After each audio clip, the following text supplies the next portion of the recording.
So some of you guys may have heard about what I'm talking about before, because I've done this before. Well, thank you. And it's probably going to be all new for you.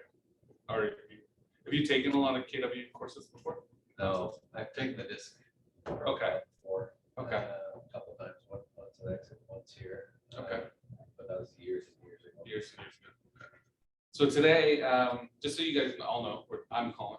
I'm the productivity coach for the office. Hey, how are you? Yes, sir. Good. So I've got to wait. No worries. Come on in. So I just was introducing myself. So I'm Colin. I'm a productivity coach for the office. I also own a company called Real Consulting, and we coach other companies outside of real estate as well. So I have a law firm. I coach a couple builders, some mortgage brokers as well. So they're all. But what we use is we use the models and systems that we use in our businesses, and then we implement them into theirs. Because it's really, if you read the MREA book as a business book, there's a lot of great nuggets in there to run a business within real estate. Keller Williams is amazing because they have a ton of content on teaching you how to be a great realtor. My job is to help you implement the things that you read about and the platforms you're looking at and implement them into your business. So we do that. I've been in real estate for about 15 years. I have a real estate team in Toronto, and I just acquired a real estate team in Florida. And I live in New Brunswick, and I coach people from all over North America. So, and I also have, they're supposed to be here, but they're not. I have 9 coaches that work with me. So I can't be in 7 places at once. So I start to leverage it out. So what we're here today we're going to go over today is a little bit about our personalities and how we can adapt them into the businesses that we're working on, how we can communicate better with our clients, how we can communicate better with other agents on the other side. And then we're going to get into also a little bit of the shift. Are you guys experiencing what everybody's talking about, the shift that everybody's talking about? Have you heard of the shift? Yeah. It's going on. Yeah, but are you experiencing it? Because I'm not in residential. in commercial? Yeah, Okay. I haven't. I've been working alongside a lot of the agents that are in the office now. So Awesome. Okay. So a lot of newer agents, they don't know what I'm talking about when I say that. I'm like, what's a shift? Because they've never experienced it, but they're hearing a lot about it. Same with clients, right? Because what we create the narrative out there. So when we're sitting with our sellers and we're talking about a shifting market, they're like, what does that mean? It's going into a buyer heavy market? Maybe. Is it there right now? No. It's starting to become more of a balanced market. But where we were 2 years ago, it's kind of where we are right now. So if you look at how many listings that we have out today compared to how many listings were coming out 2 years ago, we're about the same within 3 percentages. So I don't want you to think, and when we get into the shift conversation, there's 12 tactics of the shift that we're going to discuss. We're probably going to spend most of the time on the first one because it's mindset. Okay. And we're going to talk about what the mindset is you need to have during this kind of a market.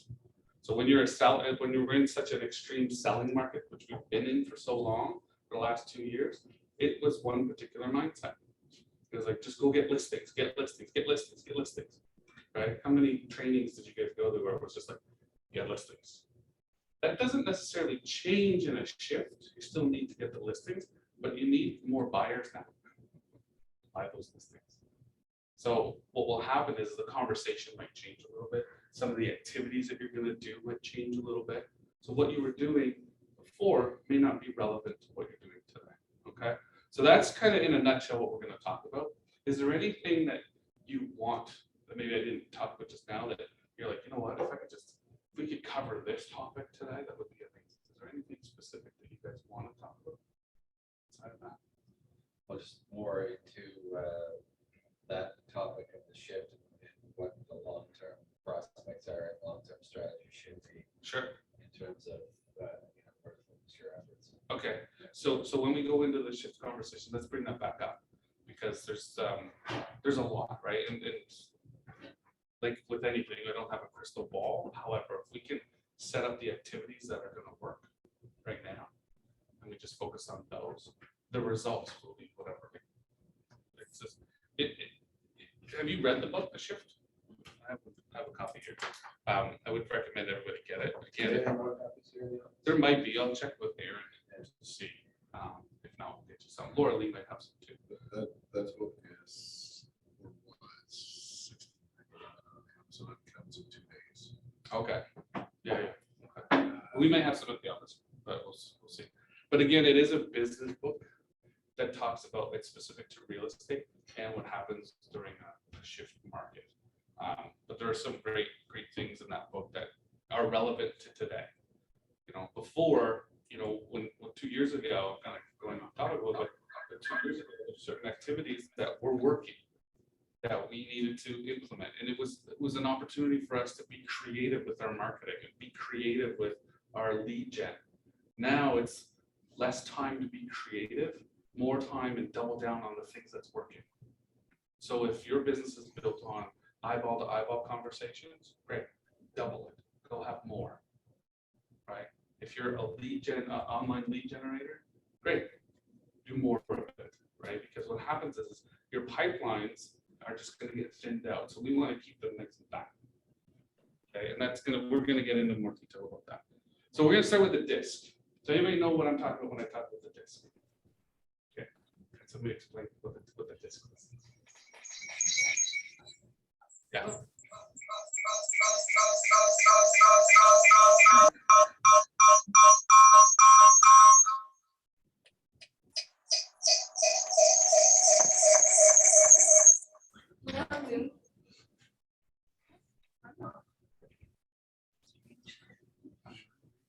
I'm not speaking again.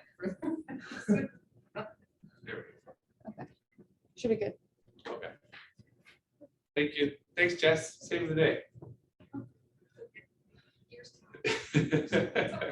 So funny, flying down the hallway. So yes, it's a personality assessment. So there's 3 parts to the brain, and just so everybody knows too. So I am also a certified behavioral consultant, and I use the DISC to help. I use that platform. So everybody's different, but everybody's predictably different. So once you can learn on who you are, and you learn all the other personality types out there, you can literally predict people's behavior and the choices they're going to make just by knowing their personality. Okay, and we're going to do a little exercise that's going to help you kind of give you an overview. Come on in. Hi. We're going to give you a personality assessment, just like an overview of what you might be. Okay, and then we're going to give you an idea. Does this stand for specific? Well, each letter stands for something, and we're going to go through what that is. Okay. Yeah. So there's 3 parts to the brain. There's the cognitive part, which is your IQ, right? It's the skills that you've acquired. It's the talents that you've learned and whatnot. There's IQ tests to measure that part of the brain. Then there's the affective part of the brain, which is your personality part. I'm going to sit in front of the class like a geek. All right. Okay. Then there's the affective part of the brain, and what that part does is that's your personality. Okay. And the third part of your brain is what they call the cognitive part. That's your natural instinct part. I also am certified in teaching a little bit about what that part of the brain is. It's every mammal on the planet, or every animal on the planet has a natural instinct. So like a cat has an instinct to chase a mouse. It's not taught that, that's their instinct. Humans also have instincts on how to solve problems. So there's a test called the Kolbe test, and I'm certified in the Kolbe test you've learned about the Kolbe test? I've heard that. I've seen Yeah. videos on it. Yeah. Yeah, so I'm certified in teaching the Kolbe as well. And what we use with that, we use all 3 to make sure that when we're hiring people or working with people, we got them on the right person for the role, and they're sitting in the right seat on the bus. Okay. So but today we're just gonna be talking about the affective part, the personality part. And like I said, we use the DISC for it. And if you want to do a DISC analysis, Jess can send you the link, and they're free. And you just set up and do an assessment together, or I'll send you a copy of it, whatever. Take a look at it. Okay. So we're going to talk about real quickly. We're going to do an exercise real quick. So I want you to get a piece of paper. Done. All right. Is this the one you made me do too? This is the one I did. I've already. No, maybe, no, this is different. This is Oh. the disc one, yeah. Oh, okay. Yes. I don't have any paper. That's it. Big or small? Oh, good. Good one. Go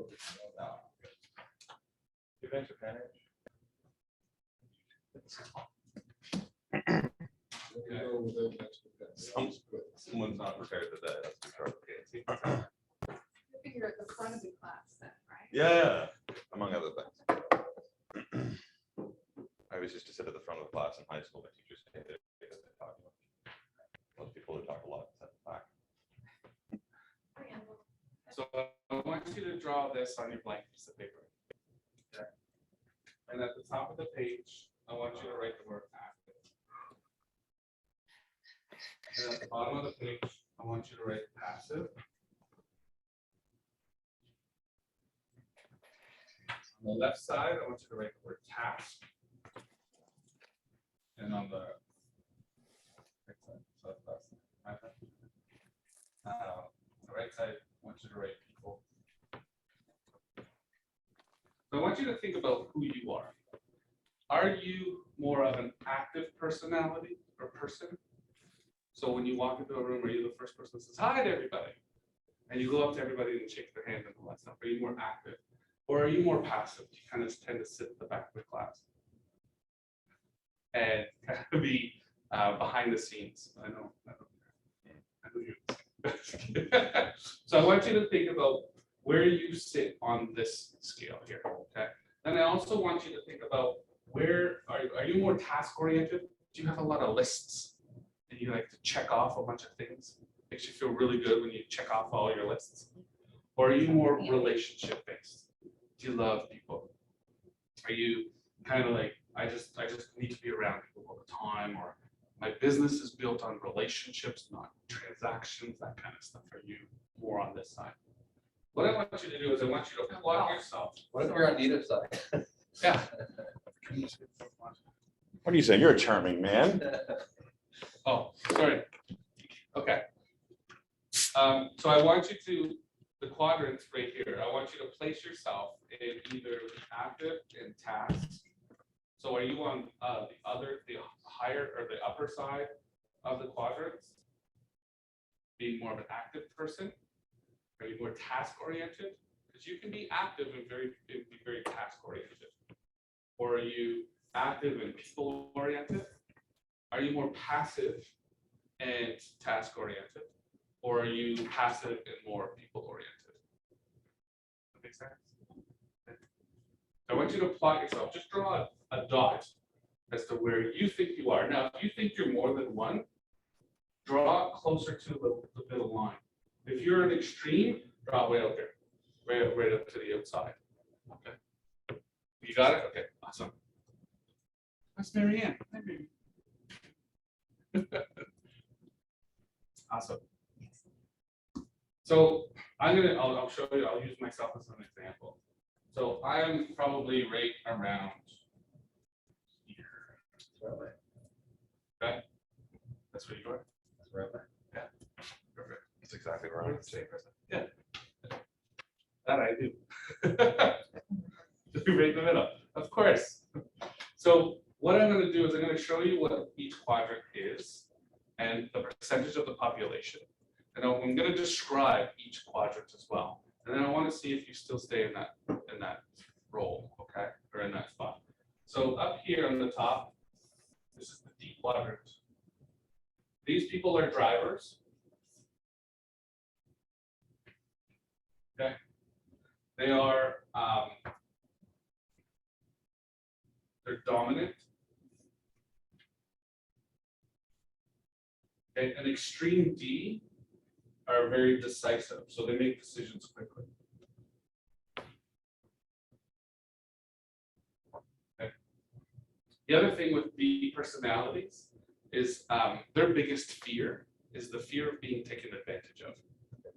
A lot of CEOs are Ds. A lot of executives, presidents, owners are Ds. Doctors, well, not so much doctors, but a lot of D people are these people. What they lack is empathy. An extreme D has no empathy. Hello. Right? Some people, in order to find out who a D personality is very quickly in a group of people, all you gotta do is ask who's the biggest a-hole. And they'll point to D. I can say that because I'm part D. Now I fall over here, which is the I. However, we all have a few of them with us. So depending on the situation, depending on our environment, depending on what stress we're under at that time, because we're one way with our kids and our family, and we're another way in business, especially in the corporate world. Right? You're one way probably with residential, and you're definitely a different way with commercial agents and commercial clients, right? So, and you'll probably end up having a lot of D personalities in that world. This is 3% of the population. Okay. Over here is your I's.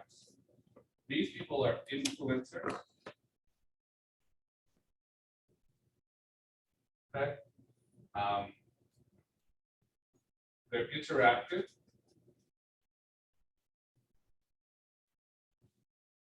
And they're interested in people.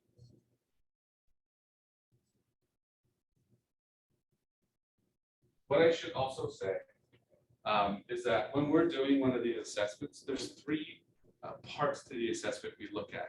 So there's one part that is who we think we are, which is, we call it the mirror segment. Then there's the mask segment, which is who we want people to see. Because there's a lot of things that we fake it, right, when we're out there. And so we look at that. And then there's what the core is who we really are. So when we do these assessments, it kind of pulls all that stuff out. So right now, because I'm in front of all of you, I'm a high I personality. But when I get super, super stressed, my D kicks in and I need to get stuff done. So when you're dealing with a D personality, one of the things we need to do is we use short sentences. We get to the point quickly. There's no fluff. So Hello. it's just like, what's the point? Moving on. Right? And I know you. Me? Give me a little bit. Yeah, it's funny actually about that when the stress kicks in, because our teenager, who's the troubled one, whenever he does something and I say stop, he says why? I said, well, why is irrelevant? Right. Get it done now. Get it done. And like I have a boil on my toe. The why doesn't matter. Do it. Exactly. It just moves over, right? So, and you got to remember, so this, you do change, your thought will change, will go depending on what becomes more natural to you. So for I, like I said, they're influencers, they're interactive, they're typically interested in people. This is 11% of the population.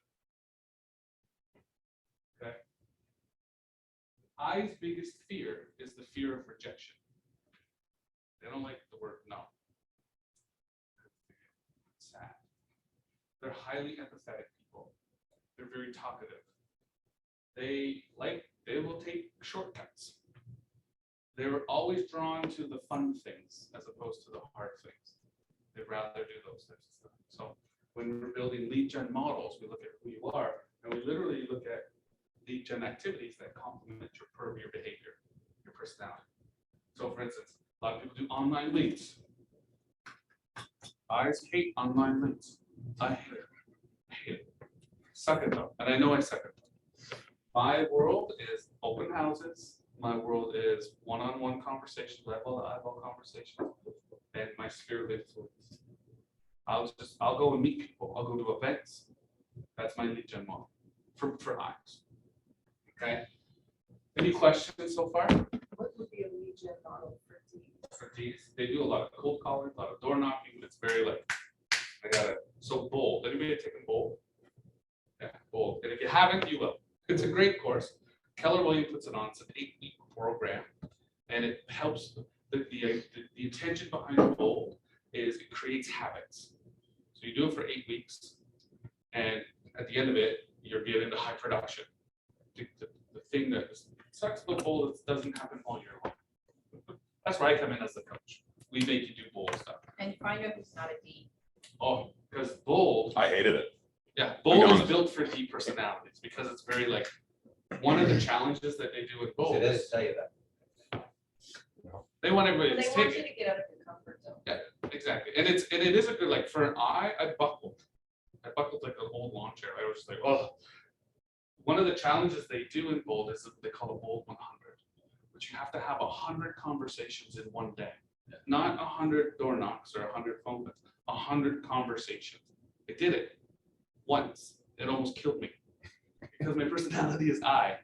Having conversations for me is not a 5-minute Yeah, that's basically conversation. a 10-hour day at your level. It took me 8.5 hours and I was done. Yeah. I did it through door knocking. I did it through phone calls, and I did pop-bys. Oh, I was exhausted. But I did it and I got the pin and I was like, yay, and then I was like, never doing that again. I didn't. You did? I said, "Meh." But high Ds will rip off 100 conversations in 3 hours. They're just like, they're just moving. Yeah, And I know a we ton of found that people. the people that, if anything, it really taught you who you were. Yeah. Because the people who basically moved away from it the most, that were like, I absolutely hate this course, it wasn't for them, and it showed us that they were completely On this side. on that other side. Yeah. So that's what it taught. There's some people who tried to embrace it and did their best with it, and it just kind of showed you who you were. Yeah, and what it does, it gets you in production fast, because it does get you out of your comfort level, way out of my comfort. I've taken Bold 9 times, and I still love the program, because there's aspects of it that do pay attention to my own. We Like did the get emotional. deals. I did the most amount of deals when I was doing Yeah. Bold. Soon as I did stop, though, it's kind of like, okay, now. So I have a question about putting yourself in a box. A big part of that is the fact that, for a long time, I thought I was one way, that I put myself in a box, and I understood that I could do something. And turns out I was a lot better another way, and I just never wanted to try it, because I kept telling myself I'm this type of person. Sure. I would do it. Do you think that there's a problem with putting yourself in a box by saying that you're holding on to personality and you can't Absolutely. work around? Yeah, absolutely. And that's the purpose of today is just give you a kind of a visual or like kind of like a snapshot, because you are all of them. Yeah. There's all of them that do apply to you in some form. Whether it's like, you can't go around and say, hi, I'm an I. I'm an I sometimes, most of the time, actually, when I'm in my comfort zone. When I'm stressed out, though, I become a D. So get out of my way, right? I have no C, we'll get there. Is there a number, like, have you ever seen what the highest number of one letter that you've seen somebody get? Like, Me, that was the high, like off the chart high. what percentage? They don't have the percentages, like from 0 to 10 is what they, and I was like 10. Yeah. And I have and down here, so how they market it is 0 to 10 here and 0 to -10 here. Right, and then what happens is it's 10 here. I have mine's way off the chart. Let me see, I have 0 C, organization, all that stuff. Yeah. Numbers, even I just passed Erin's office and she's got 3 screens up and all the numbers and stuff there. It's I got stressed out. Just Makes walking. my eyes blur. Yeah, I just got stressed out because that's not who I am. I had to double up on my science courses to avoid doing math in grade 11 and 12. It makes sense. Creative. I look at spreadsheets and I go cross-eyed. Yeah, so it's not for me. So you got 3%, 11%. Over here is your S. Okay, these people are steady. They're passive, but they're very relational. They are secure.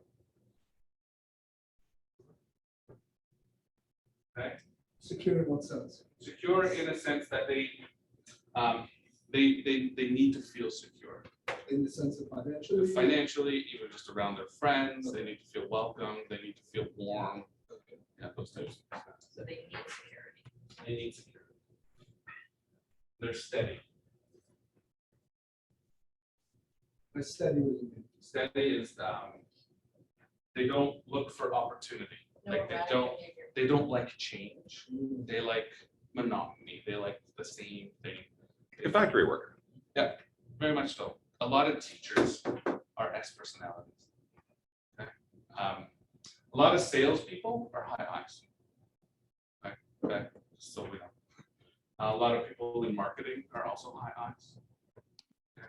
A lot of teachers, a lot of union workers, a lot of blue collar people are S's. The majority actually of the population 69% are S's. Their biggest fear and S's biggest fear is lack of security. So when we're going through a listing presentation or even a deal and your client is a high S, sometimes, and if you're a D personality or even an I personality, sometimes for them, we need to slow down the process and walk them through. Sometimes when they get really upset, they just need a hug. They just need, it's going to be okay. I do this every day. What does what does the S stand for? Sorry. It stands for steady. Sorry, I'm not looking at it. Steady, security, and I wrote steady. Yeah, stable. Steady, steady. Steady, and they're stable. So steady, they're steady. They're so steady. Thank you. Okay, Marianne, is that okay? And then what we're gonna go to is, so like I said, the S's are, their fear is feeling lack of security. So financially, or they don't feel welcome, they don't feel that they're in the right environment. And then the C personalities are over here.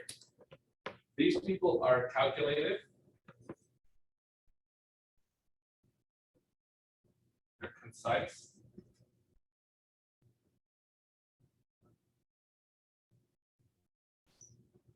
And there's control, compliant, don't make or break the law. Any high C's in the room? Because you already know the percentage. It's 17% of the population. I always leave that at the last because typically in larger groups, typically there's always one C, and I'm like, and then I start adding up, like 17. I'm like, there's your C right there. I already know. So with the C personalities, a lot of engineers are high C's, doctors, lawyers, accountants, MCAs. Those types of people are high C personalities. They like spreadsheets. They like data. They like graphs. So really for an admin, you'd want a CS or an SC. So when you're looking to hire people, it's like, is the personality. Now remember, this is only one part of the brain network. So they have the right personality. Do they have the right skill set? Are they competent to make the job? And then are they thinking outside the box? Like, what's their natural instinct to solve problems? Right? So they might have the perfect personality, but if they don't take initiative to solve problems, they might create a lot of stress within your organization. Because we want people to think. When we're hiring people, we need hire thinkers. We got lots of doers. But if you're the owner of the company and owner of the team, you can't think of everything because you don't see everything. So that's where this comes in with the extra parts of the brain that we look at. So after now that you know more of these, is there anybody that their dog has somewhat changed a little bit? Yeah. Where would you say you were? I put myself in the high Yeah. category, but I think I'm good. You're kind of like an ID or a DI type personality. Yeah. Anybody else? I'm a high ID. I have a little bit of S. But so one of the things too with active, people that fall up on the active side, they're constantly looking for opportunity. So when people talk about the shift or they talk about, a downturn in the market, a high D personality is one of those people that's like, this is fine. I just gonna make more money doing it because there's a ton of opportunity. High S's and C's are kind of like, oh no, the sky's falling. What am I gonna do? Right? So knowing this about your people and your clients, you can have now conversations around the market intelligently. And you can explain it to their personality that's going to make sense to them and that they're going to feel good. So a C personality, if you're having a conversation about the market with the C, bring all the data, everything. Even though you might not understand it or read it, just bring it and let them sift through it. The high S's, we're talking about a shift right now in the market. You're trying to manage their mindset. The conversation is, it's okay. Here's what happened last time. Here's what's going to happen this time. I got you. and demonstrate the value that you bring to your client. Right? But no one likes to be sold anything. Nobody in this world needs to be sold anything, but we all communicate in a different way. The D personality, you're communicating with them about, the market. Use, again, short sentences, use facts, have the facts to be backed up because you're gonna get challenged, and get to the point. Don't sugarcoat it. If it's crap, it's crap, they can deal with it. I personalities, it's just make sure that you're getting to the point, because if your client's an I, they're probably gonna try and sway you to go to the bar. Yes, sir. I know I would, no.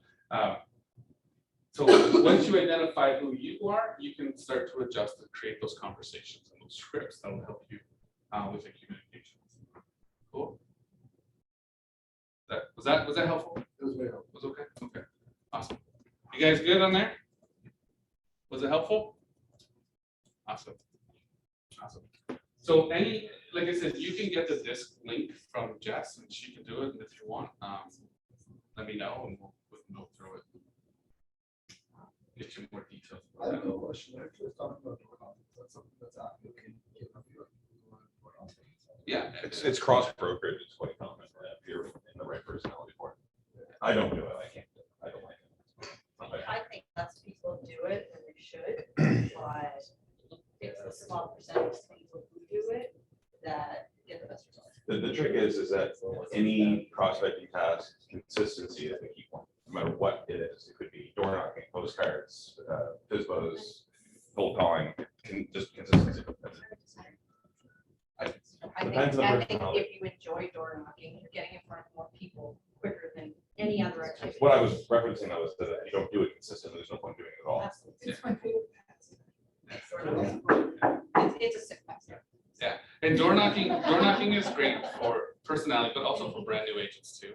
Because they don't know what they don't know. And when I first started, people were like, dude, just do door knocking. I'm high. I'm like, I don't want people to slam the door in my face. It never happened, right? I never once got the door slammed in my face. I had one lady talk to me through the door, but outside of that, it's like, yeah. What do you want? Yeah. So But a lot of people don't do it for fear of projection, so Fear of they projection, say, yeah. do the thing that everybody else isn't doing, it's door knocking.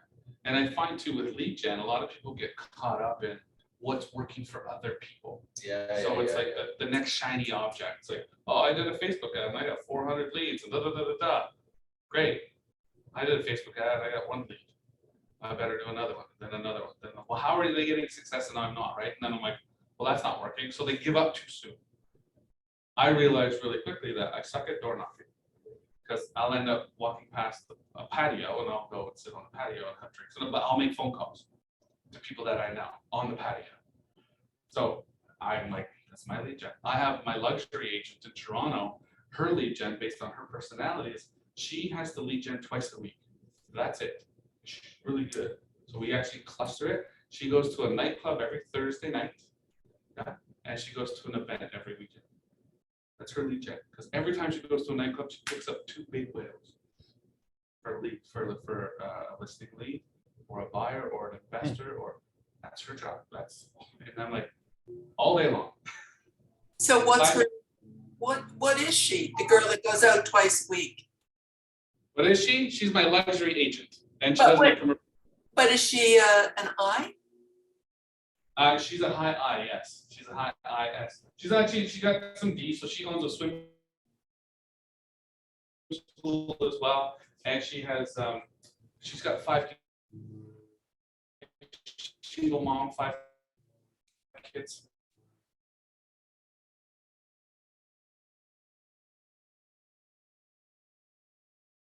You froze.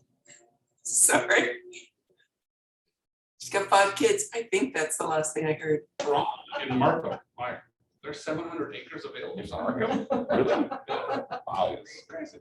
So She found it. yeah, and she met them at a club. I'm like, okay. So it's interesting because her circles. So she works her circles based on her personality. And I joke because it's nightclubs. She would even say, I don't go every Thursday.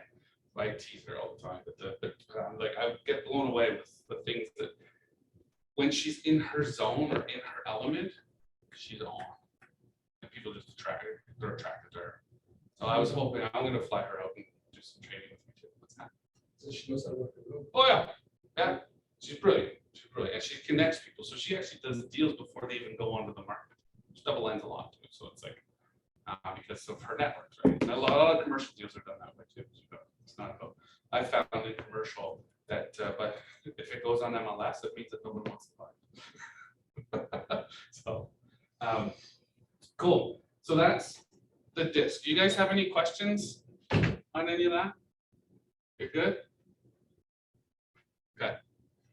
So we're gonna go into, Who's the undecisive one? Where do they fall? okay, so S's, S personalities. They don't, they're slow to make decisions. The S's and the C's, they need a lot of information to make a decision. I's and D's, I's really don't need much. They fly by the seat of their pants. They're kind of like, okay, that sounds like a fun idea. Let's go. And D's are just like, let me just give me the facts and I'll make a decision. It's typically a yes or no or whatever. S's are like, well, they play it out. Like they want to know the next step. What's that going to lead to? C's, they just need the data. So and they compare data. So when you're shopping, I have a good friend of mine and he's a high C and he's got a new car. And oh my gosh, like trying to find a new car with this guy, shopping, even just trying to order something off a menu with a high C personality is painful for an I. Because I'm just like, Yeah. has 4 wheels, has a steering wheel, takes gas, Looks cool, let's looks go. awesome. Get it. It's in your budget. Well, hold on, a couple The others. horn that- makes this noise. Yeah, right. See, I can make fun. I make fun of everybody. No, but that's kind of like learning that stuff. Like my wife is a high SI. She cannot make a decision if her life. What's for dinner? Oh, I don't know. What do you want? Like, are we going down this road? I'm Right? not an S. If you think I'm an Right. S, you're wrong. No, you're a C, which is equally indecisive. You're indecisive, You just need the data to make a decision, and that's okay. and I'm sometimes a D. Yes. I've witnessed. So, but it's one of those, it's, so when you're dealing with these people, like I said, for this person, you want to slow it down, make them feel comfortable. For the C's, you want the data. Because they're not, it's very difficult for a C personality to make a decision with limited information. I's would be like, that sounds cool, let's go. These are like, just give me the facts. I don't need all the graphs and charts and stuff. Just tell me, is it a good deal or not? Very hard to build rapport with the D, okay, because they're not formed and pleasant. And in order to build trust with the D personality, you need the facts. They need to feel that you know what you're talking about. I feel like these report is based on the fact that they don't treat you the way they want to treat you, like they were respected. Yeah, absolutely. And you have them for life. If they Yeah. feel that they have a safety net, If they Yeah. trust. then that's it. As soon as that trust is built, you're right. My, But as soon as it's broken, it's gone. You're gone. Like that. my experience with some of these, the ones who tend to be on the bullying side of things, because that does exist, Yeah. they like you to bully them back. It's almost like The challenge. bulls locking horns. It's- Yeah, they're And challenging. step up. Yeah, There's challenge. and then once you step up to them, then they respect you Yeah, forever. absolutely, Yeah. absolutely. But what happens is it's a D and a C. So you might be, there's some people that are D and C. And what happens is they fight themselves.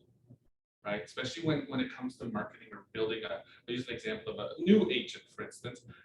They want their business card to look perfect before they send it out.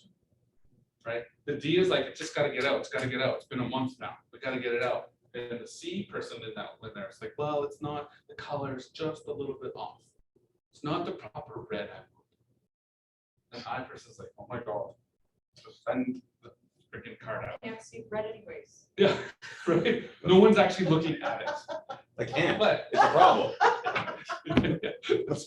but for a C personality, they need that in order to move to the next step. It has to be perfect. Their website has to be perfect. And I didn't have a website for 2 years in real estate. I didn't even have a business card for the first 6 months. And I did like 6 deals. I was like, well, I don't need that. Right? So what happens is people think, you know, we gotta make adjustments for these people. A D personality, if you're a high D, you're not adjusting your personality to anybody. It's your way or no way.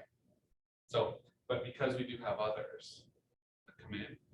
So when I get stressed out, I step up and make the decisions very quickly. So my wife, like, you know, D personalities are also really good in crisis situations because they make people feel safe. They're like, yeah, you know what, don't worry, I got this. The walls could be crumbling down.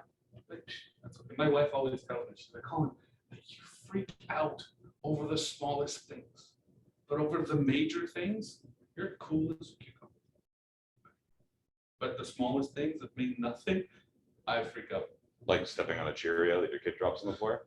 Yeah. Infuriating. Infuriating. Yeah. Right? It's like, it doesn't matter, just get the back and like, no. But the side of the house could be falling off. I'd be like, all right, I'll call the contractor tomorrow and fix that. It's fine. Right? It's true.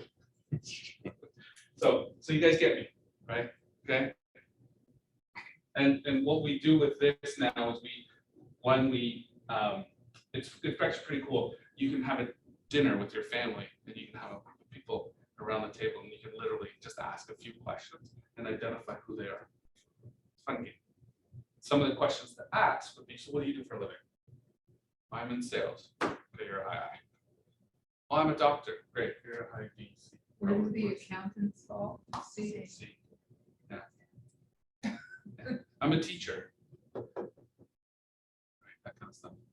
And we want to transition it into the real estate world, which is, I'll give you an example of each personality type in real estate. So say you go on a listing presentation, you knock on the door, you got your listing presentation, you show up and you talk to, let's just say the D personality, say, tell me a little bit about your home.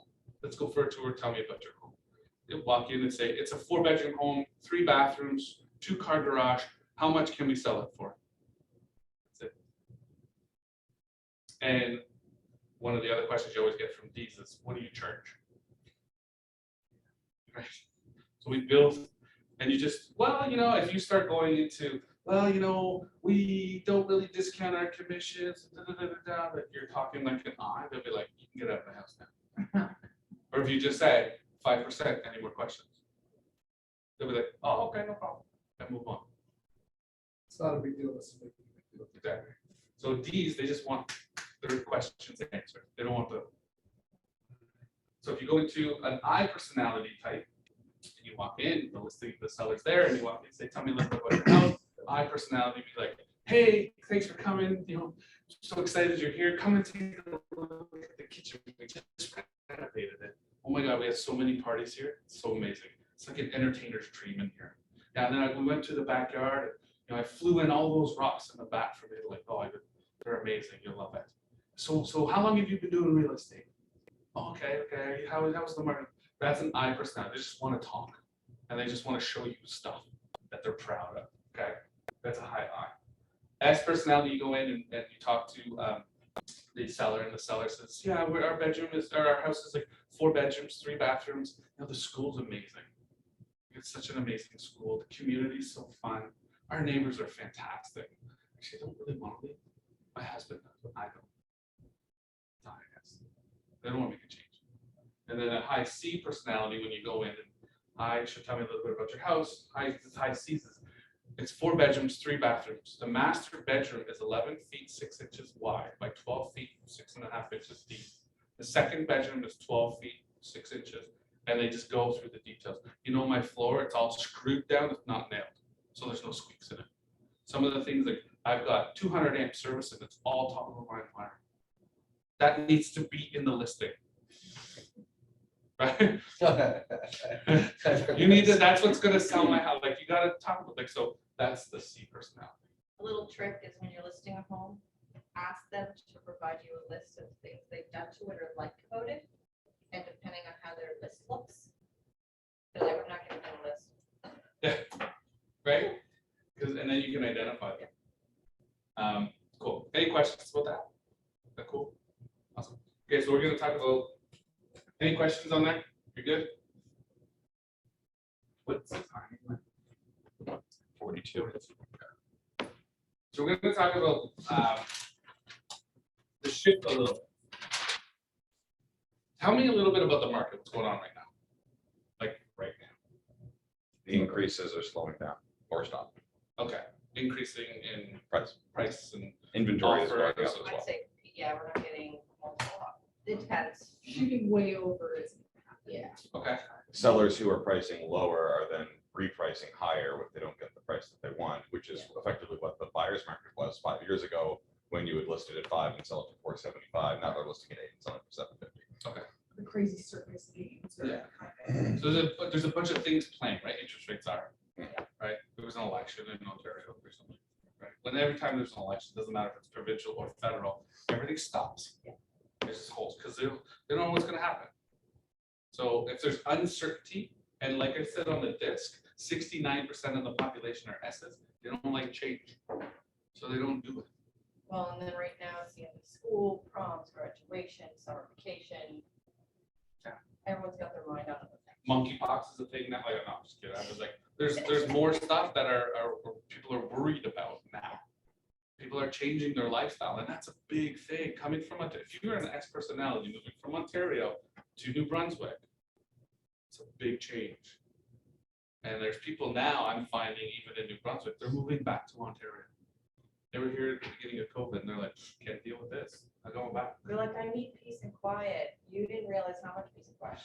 It came at the price of their sanity, and isolation I is think not. people just, Right. they enjoy it for vacation, so they think they want it all the time, and then they realize they really do need what they They're need. like, I love New York, but I will never live there. Right.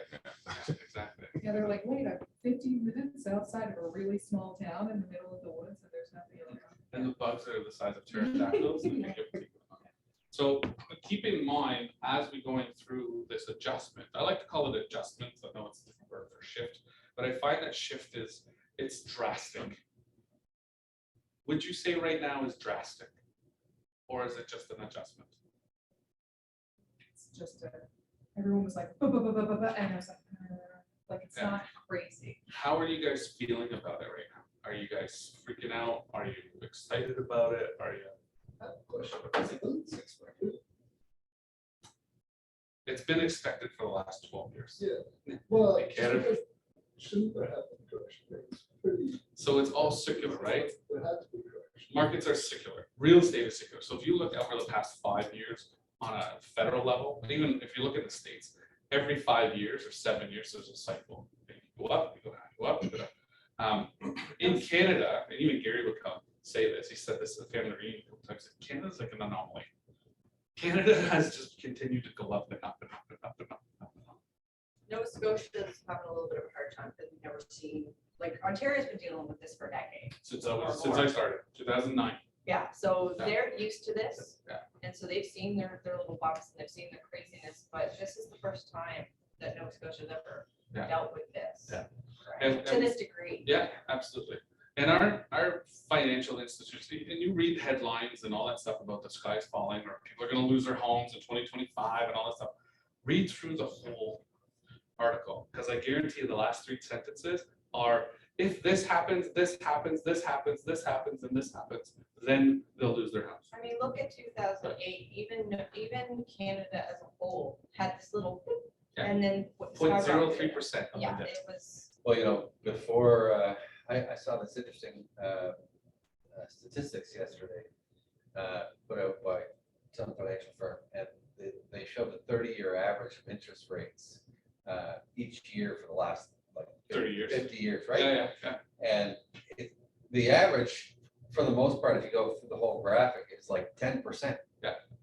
It's only been the last 12 years that we've seen, Below below 5. 5% interest rates, right? Yeah. It's only been 1 year that we've seen below 2, and a couple of years below 3.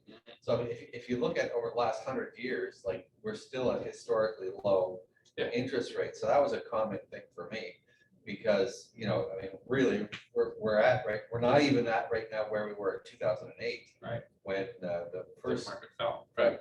Which our market didn't people fall. will figure it out. Yeah, It's exactly. like the It's shift thing that was done with Glenn yeah. Queenie, yeah.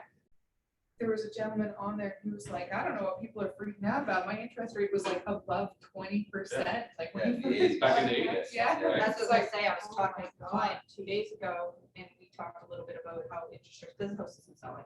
And I basically said, everyone's kind of just freaking out, we just need to Get sell it. down a little bit. And he's like, I know, I would take 20%, blah, blah, blah. I was like, right. Yeah, well, exactly. And it's not that we can't, so We like free I know money. this is being we don't recorded, wanna give it that's up. okay. But real estate is recession proof. But your business may not be. So when they're talking about recession, like everybody needs a house, it's like everybody needs water, everybody needs an air, everybody needs a shelter. That's a good word. I have a quick question. The 20% interest rates and everything like that. Would you say that the reason why people are more worried about now, 5% or whatever it is now, because the value of the houses are exponentially larger than what they were when it was 20%, and when it was 20%, the way that was. Yeah. Amount you were paying is significant. Significantly lower. Yeah. However, their incomes were much lower as well. As well, yeah. Right, so there is that balance there. Now, what happens is when we have a pandemic, right, there's a lot of money that gets printed out. So there's more money in the circulation. Well, this time, 100 years ago, they didn't do that. They didn't do that, right? So now what's happening, like, the government wants all their money back. So they're trying to get people to spend it or make more money so they can tax more. You look at the gas prices. Well, that's the only variable here that we've not experienced before is the inflation rate that we're experiencing right now, especially with gas and oil. I mean, that's gonna have a major impact on things, right? Well, what happened in the 80s as well was there was so much spending in the 70s that when the interest rates went up, the federal government could pay off the debt, right? Which is why they introduced more taxes. The GST is an example of that. I mean, I think if it goes up to 20, it's gonna rock the boat a little bit, but, if we just go up 5-6%, everyone will adjust because they've been getting mortgages at, that rate above anyway. Yeah, the stress that's test. just, yeah. But the difference will be is that people are used to having the extra cash load on other things, and they'll just have to recalculate. Well, that's stagflation, though. You get a stagnating economy because the interest rates are too high. At the same time, inflation itself, People will adjust, it'll be okay. And if someone does lose their house, heaven forbid, the big thing is there's always someone else to pick it back up. You just gotta find that person. Right. So that leads to our conversation with the shift for our businesses and our lifestyle, right? Because again, things are gonna cost more money. If you think about, if you were in real estate over the past 2 years, you got a really nice raise. Because the sales volumes went up. The increase of work didn't really change that much, maybe a couple percentages, but we started getting paid a lot more for what we're doing. I have this conversation in Toronto all the time, and it's like, because the average sale price in Toronto used to be 600 grand. Now it's like 1.4, just like that. So they just got like a 50% increase in pay for doing the same amount of work. It's starting to change a little bit because those $1.4 million homes, the top 1% of those properties are the first ones to get hit on stuff like this because they just sit there. Recreational properties also get hit. So like Northern Ontario and Muskoka. So if you guys have high-end properties on the water, those ones are typically the ones that are going to get hit first. They're going to sit longer because people again are looking at stock markets. It's very volatile right now. People that are in crypto heavy right now just took a bath in crypto. So and they're not anticipating that coming back for another couple of years. So there's a lot of things that we can't see in control, but those conversations, they do impact what's going on in the world and the interest rates. So learning about that, to have conversations to your clients, to the S's mainly, and to all of them, but even the D's where it's factual, will help you convert more. So the first tactic in the shift is your mindset.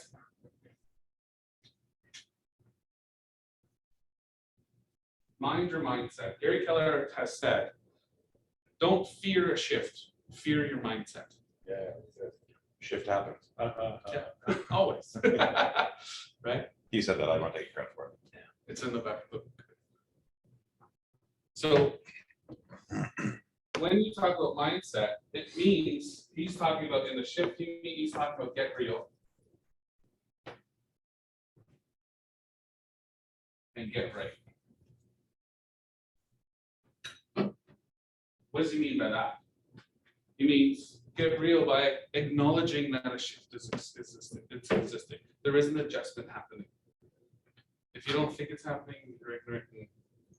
But this is real estate, that it happens. It's secular. So we need to have our mindset in a way that, I got to flex a little bit. Certain things I got to do. Maybe I got to do things a little bit differently. Had an amazing call with Blake this morning. And he's gonna start doing things a little bit differently. It's 15 minutes and I think it's changed his world. I don't know. The way he We had a left. good conversation at the end of the week too. Yeah, awesome. So I'll fill you in after, but it was like, he's like, oh my God, okay. I'm like, you start today. So the other thing when I talk about get right is we need to identify what the right things are. Because so many times we start chasing people and chasing things. I want to look at what's right for your business, what's right for your personality, and I want us to double down on those. Right now is not the time to be creative.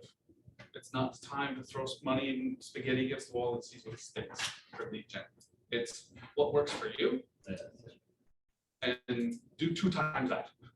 Because what will happen is your pipeline is going to thin out. We want to make it fat. We want to keep it fat. Okay. What if you've never done lead generation? That's okay. We're going to start. We'll get it started. So we just identify the things that work for you. So if you're a high I personality or high S personality, start building those. But like Andrew said in the beginning, regardless of what it is, it's the consistency. It doesn't matter what it is. There's 20 different ways to lead gen, but you have to do it consistently. Richard Robbins always used to say that it's like brushing your teeth. Brushing your teeth regularly produces results, which is not gingivitis and Yeah. mouth disease. Yeah. So, Listen, I've tried. You can't go to the gym and do sit-ups once and get a 6-pack. I've tried. It didn't work. Are you serious? You have to. I know. You have to go all the time, every day, and then eventually one day it's like, oh, look at the 6-pack. So I'm in the process. I'm not perfection. I'm more about progress than perfection. So I want you to really challenge your mindset and say, okay, so what is really going on? This conversation is gold right now. You probably learn more about the market right now than you would reading any book or newspaper article because of your colleagues are sharing what they're experiencing. So I would suggest getting plugged into communities, talk to other agents out there, people that you respect in the industry, and start getting more feedback from them as to what they're experiencing. Right? So then you can articulate a conversation. Tactic number 2, remargin your business.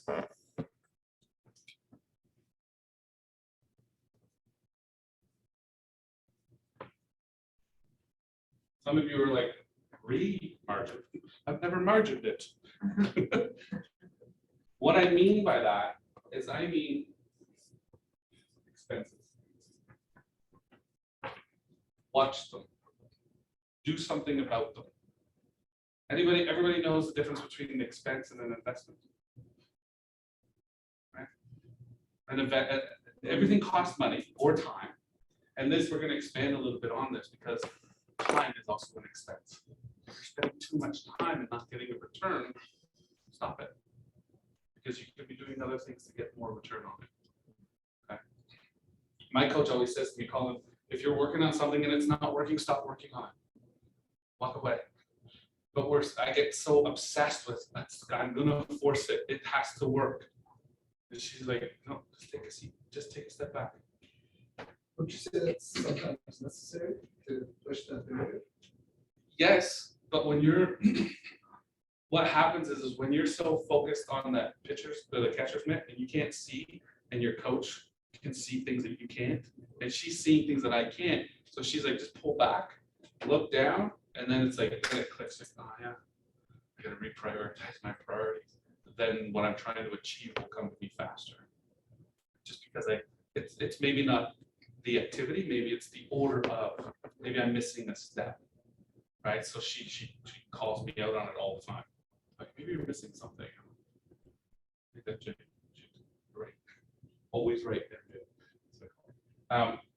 So I want you to identify your expenses. Look at your P&L statements. And if you don't have a P&L statement, now's a good time to start one. Okay. And I have samples of them if you want one. And they don't have to be complicated. You know, the one that we have for our team in Toronto, it is quite complicated. We have a number of agents. Do you review your profit loss monthly or? So right now we're doing it weekly. Yeah, but typically it's monthly. If you're 6 months or even a year, you're a year too late.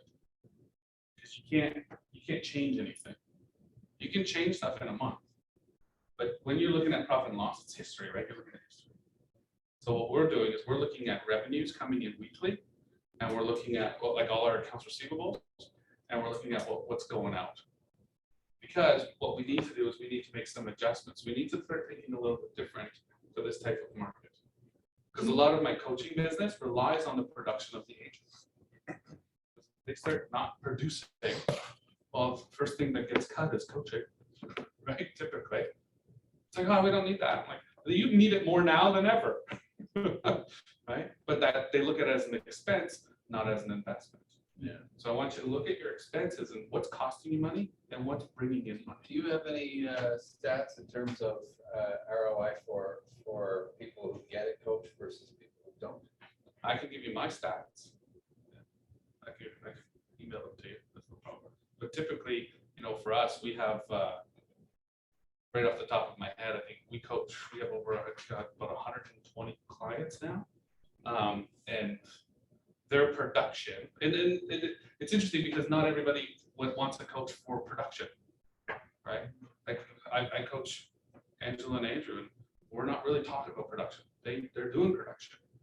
We're talking about other stuff that will ultimately affect production, right? So it all depends, and I can give you some stats. Yeah, absolutely.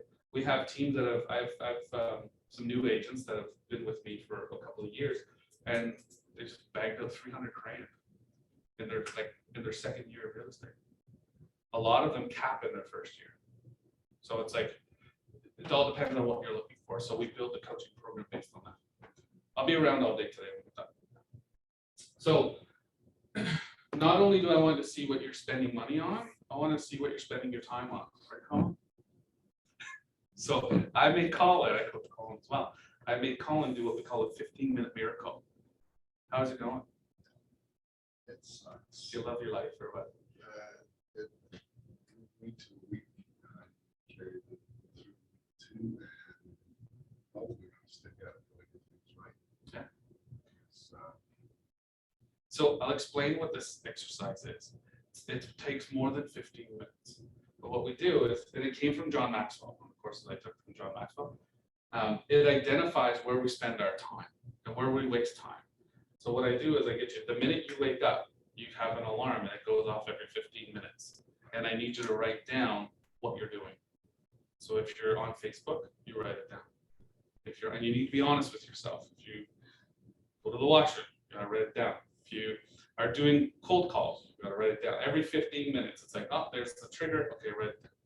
I had to do this once. Yeah. A few years back, when we were still establishing our roles in business and in life. He used to look at me and say, "What do you do all day?" This. And I gave him 3 front to back loose lips, and I basically every 5 to 10 minutes wrote down what I did next, What you did. next, Yeah. next, next. Right. And he's like, "I'm not reading this." Okay, you win. It sucks. It It sucks. sucked. But what happens is in calling, maybe you can explain what were the ahas by going through this exercise. well, one of the things that I put in place, and that's rough here, but I added a chart to my Google Calendar for the code tasks that absolutely have to be done for the day. Yeah. If something's interfered with them, I just do a quick drag and Move it around. Yeah. move it so that something that not important, I get taken off the calendar altogether. Yeah.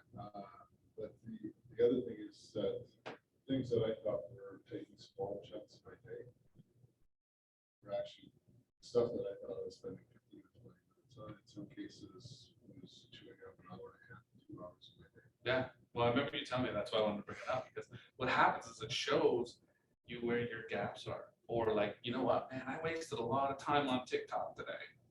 I went down the TikTok wormhole. I was only on it for 10 minutes. Meanwhile, it's 4 hours later. What's your first mistake was downloading TikTok? Yeah, right. Yeah. I'll give a really good example.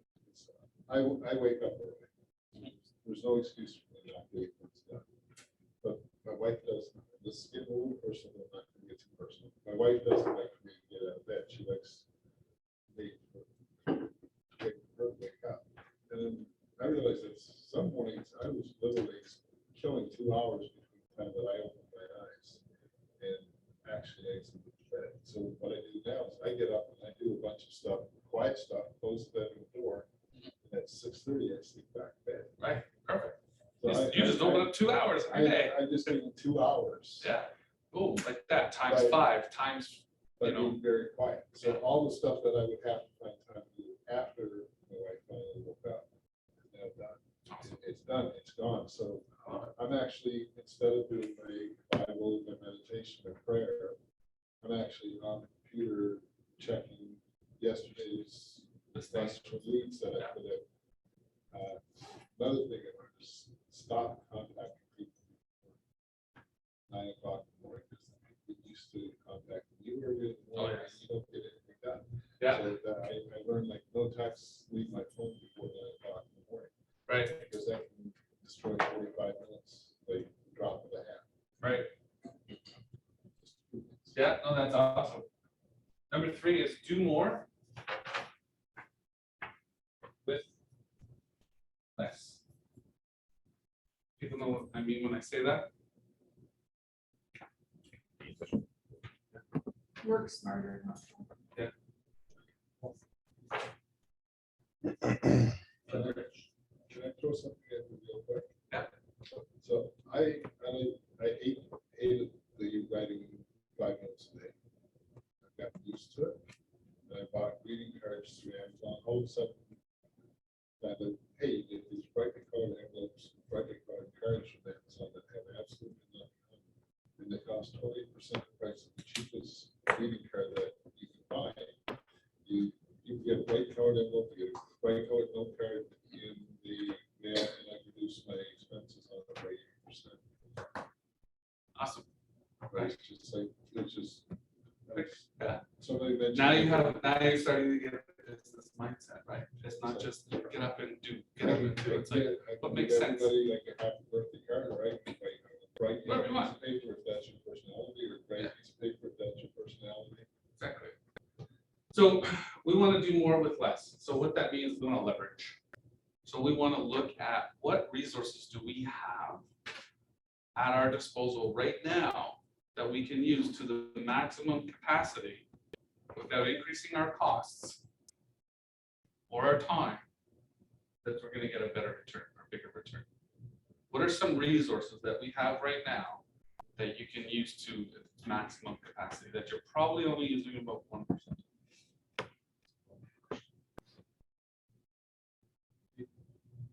That's one.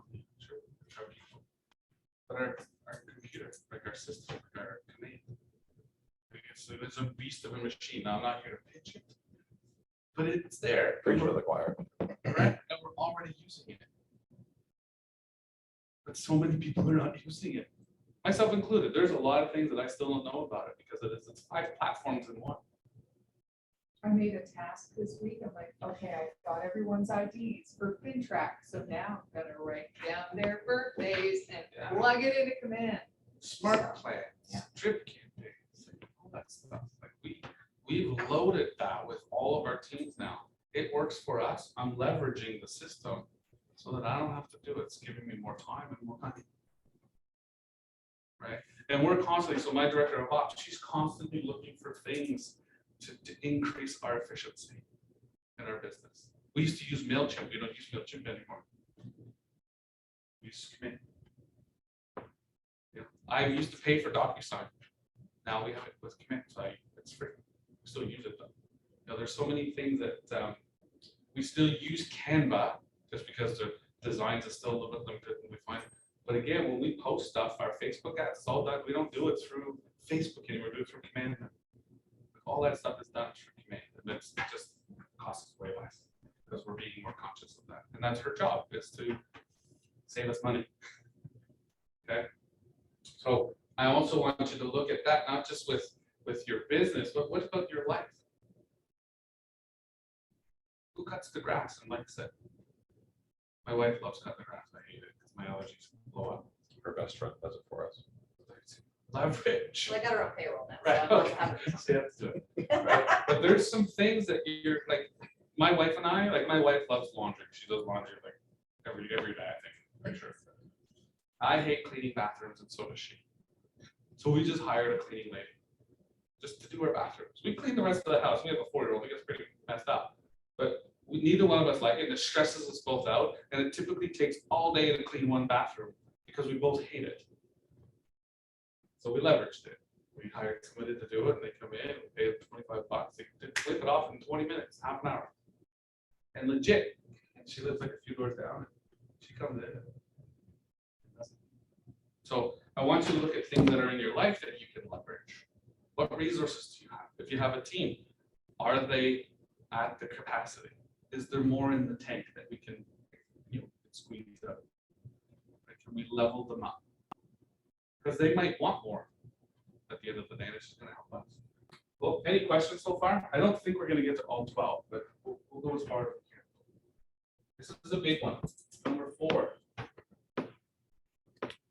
It's a lead gen, but it's find the motivated.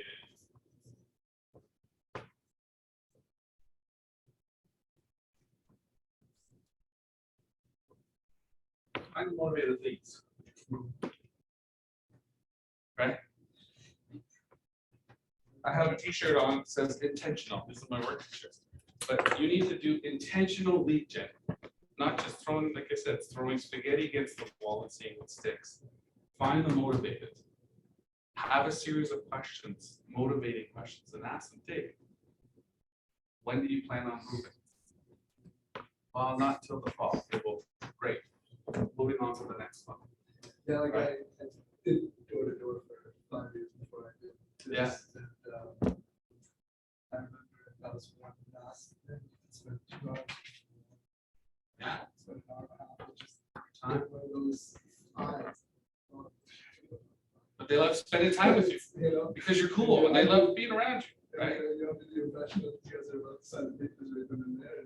They're like, well, it's not really for us. but thank Yeah, you we so should wait much till for next chatting." week because there'll probably be another one come up next week. Oh, thanks.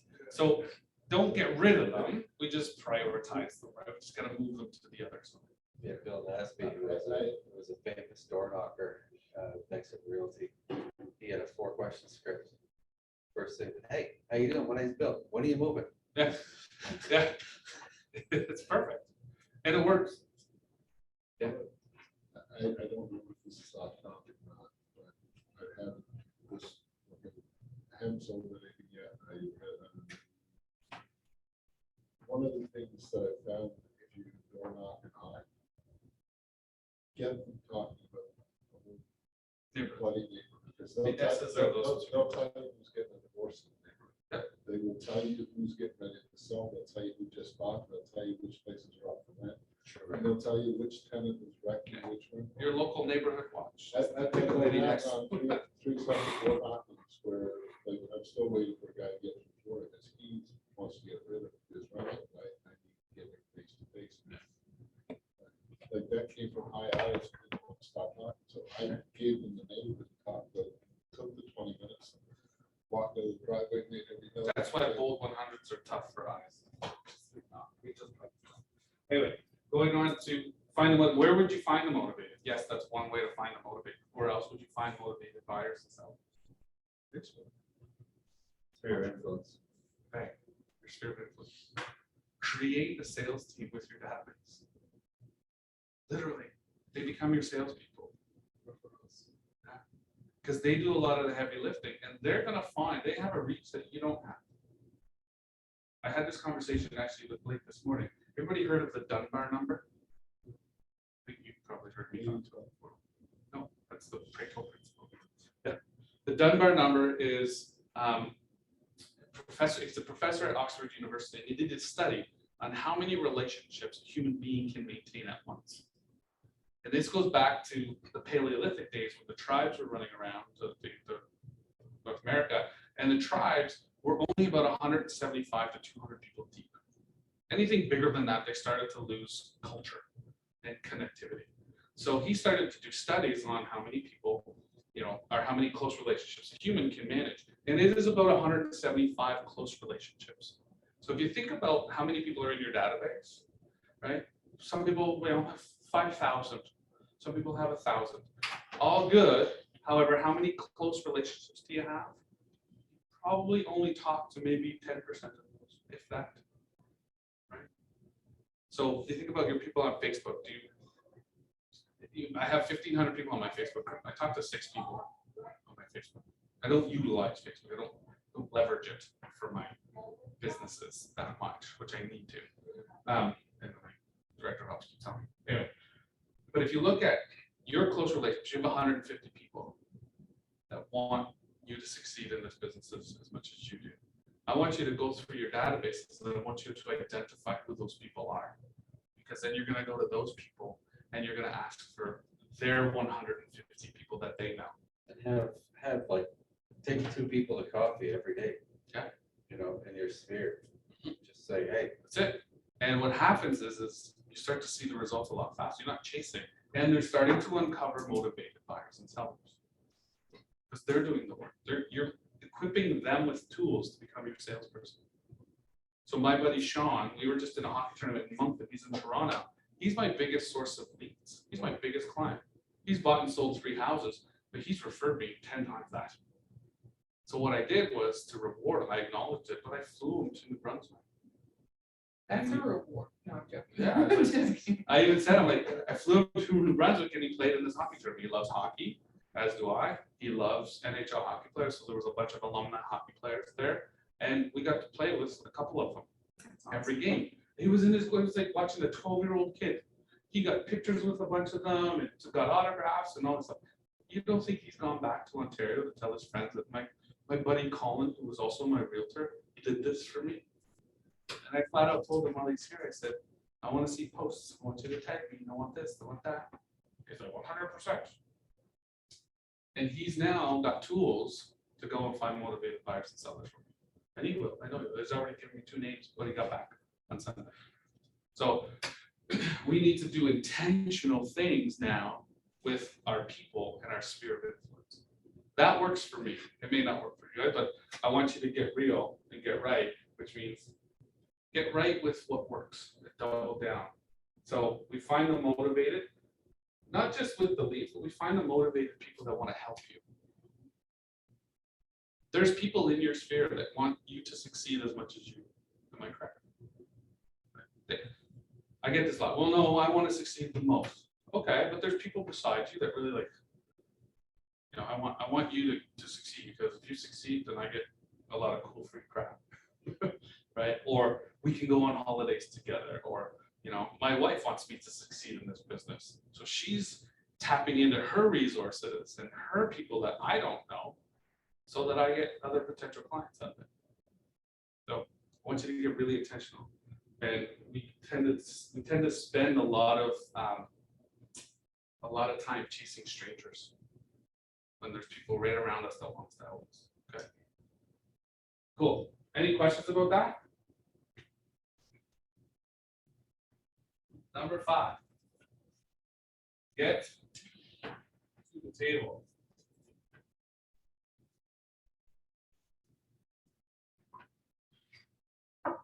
Anybody know what I mean when I say that? Listen, presentation. Convert it. Right? Convert it. Know your numbers. Know your conversions. So for every 10 listing appointments, you get how many listings? How many appointments? Like out of how many, if you get 10 listing appointments, how many do you get actually listed? All of them? 8 of them? 1 of them? It's like I want you to start tracking that stuff. Because what will happen is that starts to tell us a story about, maybe it's something you're saying, maybe it's something you're not saying, maybe it's, you know, there's other things, and this is where my coach comes in. She's like, Colin, stop banging your head against the wall, take a step back, sharpen your skill, and then go back at it. Yeah. So man, I just got to do something a little bit different. I got to get better at it. I got to sharpen up the script, and then I can go. So get it to the table is basically converting them. Increase your conversion rates. And the only way to do that is to sharpen your skills. So what skills do you need to have? Maybe articulating your value proposition, maybe building up a value proposition. Some of us may not have one, right? So it's like sharpening those types of things so that when you come to the table, it's almost a slam dunk. Okay.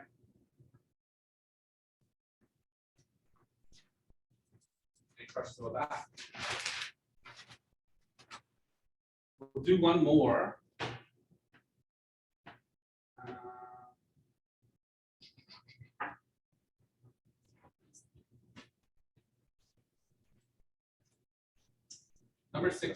number six is catch people in your web, internet lead conversions.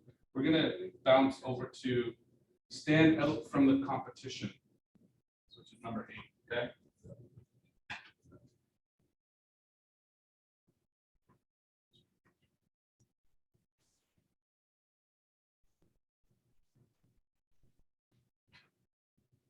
What do I mean by that?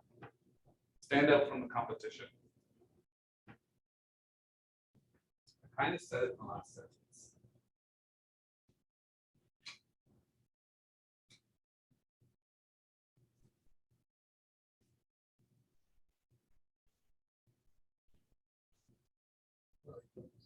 Value prop.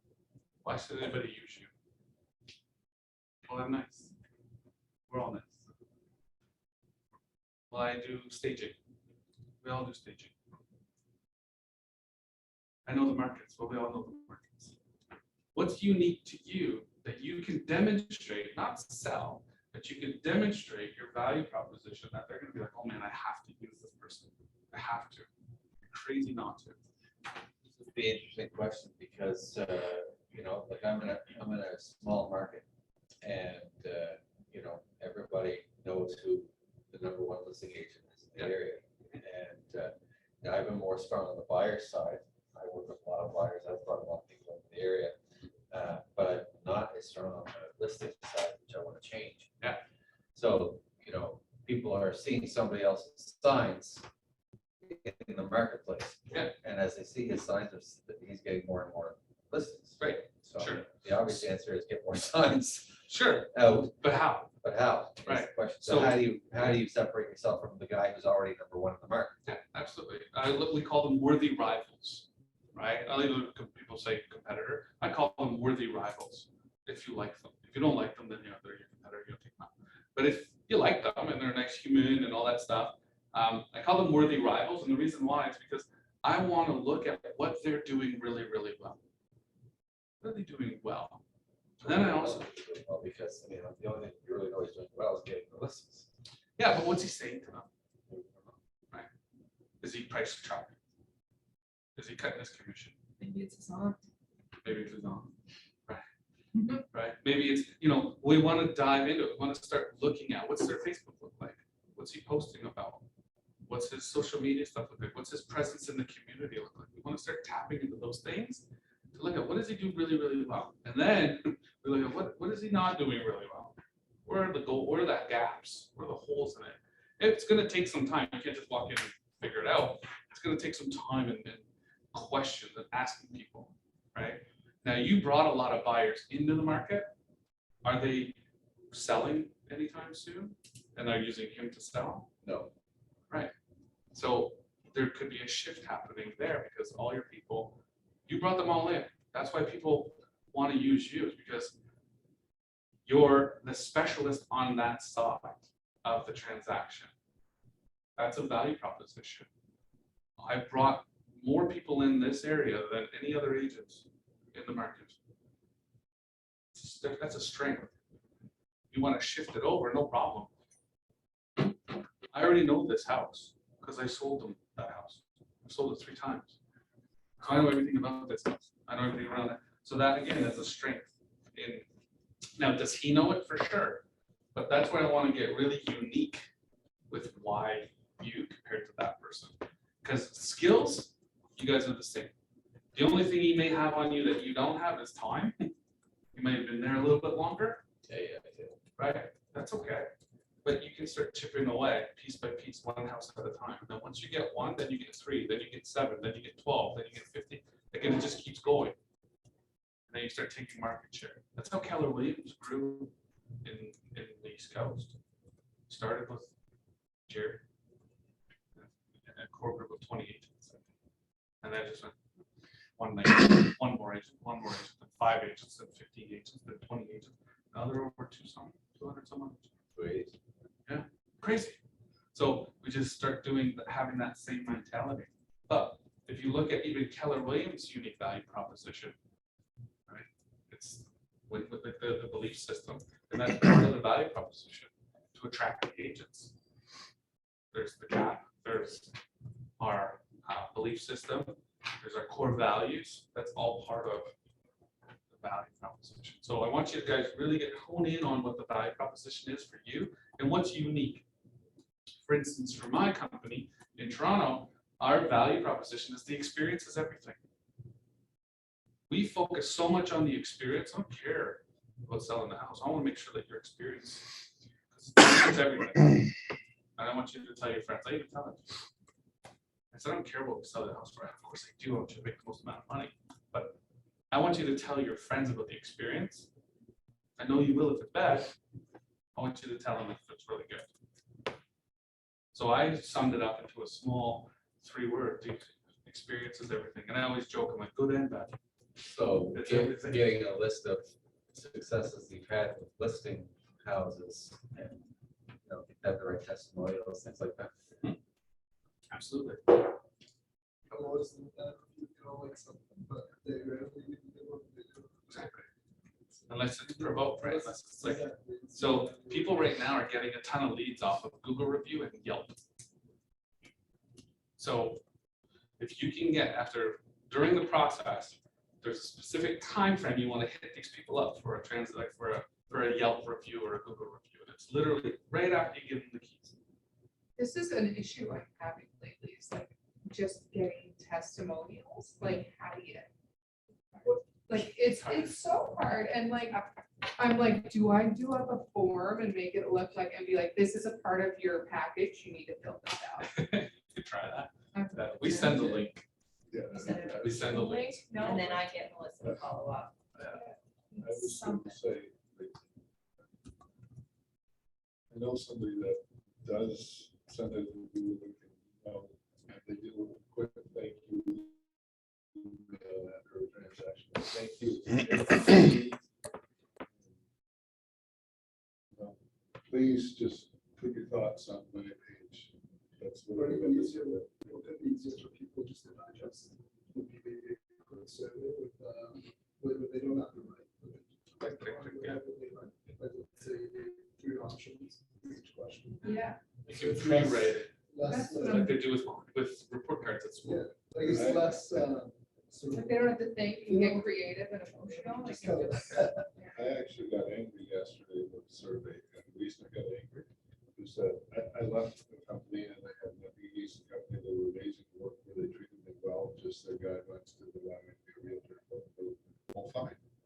They sent me not 1, not 2, but 3 cards with a typewritten survey that I have to go in and type the survey in the search bar in order to do my exit interview. That ain't gonna happen. If I gotta type it in the search Yeah, bar, it's it's your too much problem, work. not mine. Yeah. So I've got, I don't know if other people would react to something like that. if something QR like that. Sure. Make it easy. Scan The less it, click, I the wouldn't less use it. clicks, the better. So one of the things, if you're struggling with what your value proposition should be or your mission statement, and in the coaching program, I get people to ask 5 questions, or a few questions, 2 questions to their closest people.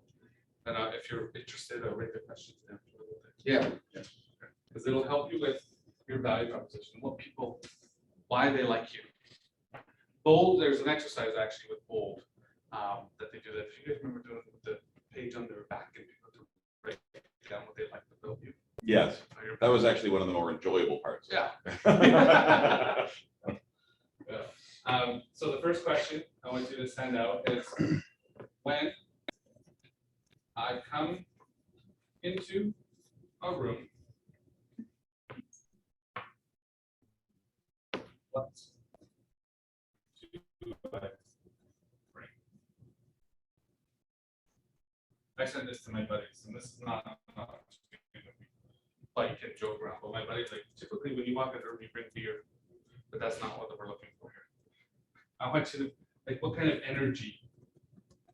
You can put that in there. You can say, when I come into a room, what kind of energy do I bring? Or what emotion do I bring? What feeling do I bring? That's what we're trying to get to that. The second question is when I leave, what happens? Size relief. I was literally just thinking that in my head right now. That's why we want to send it to the closest people to you. People that you love. When I leave, what happens?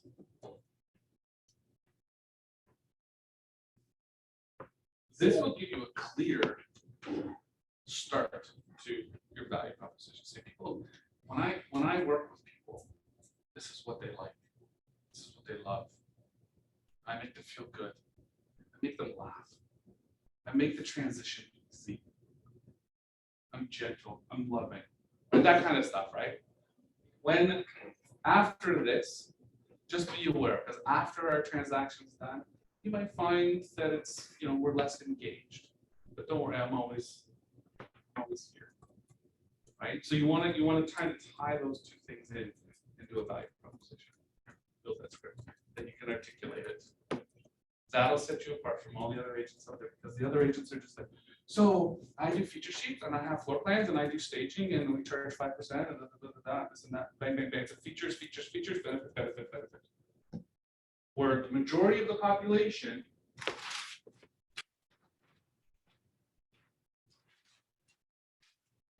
look at it, the majority of the population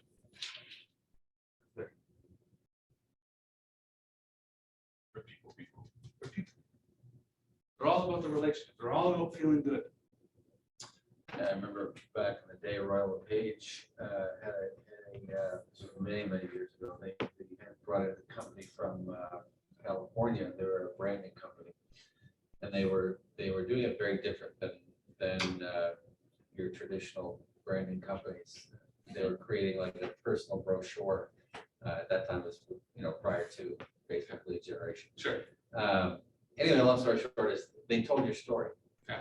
So it became very little about business. Less about the transaction, more about you. More about, your story. So if you're a fly fisherman, tell you about where you love, how you love to go fly fishing and why you love to go and what happens to you when you go. And Yeah. just tell your story, right? Yeah, absolutely. Yeah. So I'm not the cheesy kind of person, but I know there's some people out there where they, they're dog people. I'm a dog person, but I would never have a picture of me and my dog on my business card. Some people do that. You do you, right? At the end of the day. But always remember, the majority of the people out there are these types of people. Okay? And they need to feel. D's do feel, but they need to feel trust. C's feel, right? But again, they need the data to feel confident. This is all emotion. And if you think about 90% of our business in residential real estate, commercial different, residential real estate, it's all emotion. 90%. One thing I have noticed in the last 2 years, more specifically, I don't know if this is just me or a general trend, being on that side of the aisle can be a little exhausting if you're also partially analytical at the same time. Absolutely. In the last 2 years, the amount of emotion involved is, even for an emotional person, a little wacky. Right. And depending on your clients, right? So if they're going through a separation or divorce and there's kids involved, you become a therapist. It's super stressful for high eyes because you take on all their problems as if they're your own. And if something goes sideways, the first thing you think about is the kids. Well, I've been there. I've cried at night. Nothing I could have done. But that was one of the deals. Actually, Sean, my buddy Sean, was his deal. We were actually talking about that this weekend. We sold the house, and it was a court order sale. And we were the buyers, and the guy, the husband, he's with the Hells Angels, so he kiboshed the whole deal a week before closing. It's like, we're not doing it, and we had to get the judge involved. And so in real estate law, my clients own the house. In family law, they didn't own the house. We had the same situation. It actually happened twice or 3 times Unreal. with the same people, actually. Oh, see, okay. Made me feel better. But it's one of those things where it's like, there's a lot of things I learned in that process, but in Sean, and they had, at the time, the son was 4 years old, and they were literally homeless for 3 weeks. My best friend, I was the MC at their wedding, and I cried. I was like, I don't even know what to do right now. And they were just like, and the wife, Jen, she was calling me nonstop about, I'm living in the basement of my parents' house with a 4-year-old. how do I just want to go to my own home. You can't swap it. They're not adjusting the closing date. Like it's legit, like it's closed, like you're legit homeless. And I put my friend in that position. And I didn't. But so I totally get it. When you're dealing with high emotions, just have the emotional intelligence and be self-aware and be able to distance yourself a little bit because you will get stressed out. Paul, and I have to go. Thank you very much. That's my second time seeing that session. I think I might be a little bit of a C. I needed to get that data straight. Do the assessment. Do the assessment. Get it from Jess. No, I know I'm an I, stronger in the I, but because I need to get the facts before, that's why I asked the decision question. Yeah. I need to get facts and need to get them again before I make decisions. So Right. Anyway, it's been great. Thank you very much. I have to go. I got a fun walkthrough. Okay, bye-bye. Okay. Bye, guys. Good to see you. Bye, Yeah, we're done. Wrapped up. Thanks, guys, for being here. I really appreciate it. So Stacy did the assessment. I'm gonna have to check if it's the same one, but we got it from here. Yeah, I saw it yesterday. And she said it didn't tell her DICS. Yeah, so It I, has different stuff, so she'd like a little bit of help reading and understanding it. So she sent it to me, but I haven't had a chance. okay, yeah, I've asked her to send it to me as well, and we'll, if you want to forward it to me. So so there's like a little diagram actually on that wall right there. So that company, what they do is they call it like innovator or motivator or something like that, a little bit different. They use some colors. So we'll decipher it, but typically the yellow is the I, the red is the D. So that kind of, but I'll show you. When I'm talking about it. So yeah, any questions? Oh, it's warm in here. Where's the coffee? Just, This was awesome. it was good, awesome, Yeah, I valuable. enjoyed it. Okay, I'm glad you came. Thank you for being here. Yeah, send a Google review. Yeah, It's I can put it on there. But that's. Here's the link. You don't have, you don't get it. Yeah, it's space. Awesome. Cool. Well, no, that's great. I'm gonna be here all day today. So if you guys want to hang around or ask questions or whatever, I do have some calls through the day. But I would term myself as an ID, but I really am not. So you're gonna be here all day? yeah, I'm I'll an be here all day. ID most of the time.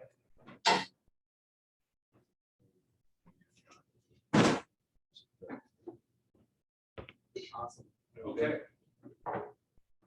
I just need, do you want some? I just I'm joking. Okay. So. in regards to I saw the sugar and the cream and Yeah, assumed. In regards to the bold. Yeah. What is this? It's coming. Yeah, I it's, saw it. they typically do it in the somewhere. spring and the fall, right? Yeah, I saw an advertisement Yeah. recently that said Old's coming. Okay. So Now I'm like. I'm should I thinking do like this? September, October is when the next one comes in usually. Yeah, because they do it for the I'm an fall. eye. Apparently it's no fun for eyes. So if you're not It's uncomfortable, you're not You really. should, but you should still do experience it. I You have to be mean, uncomfortable to I go don't enjoy, Right. I don't enjoy parts of it. But I Is it in still do it. person though, or is it? So like the online? in-person one is a million times better. I did it online and I couldn't do it. I just couldn't do it. Which is funny because I'm more of a do it online anyways, but the in-person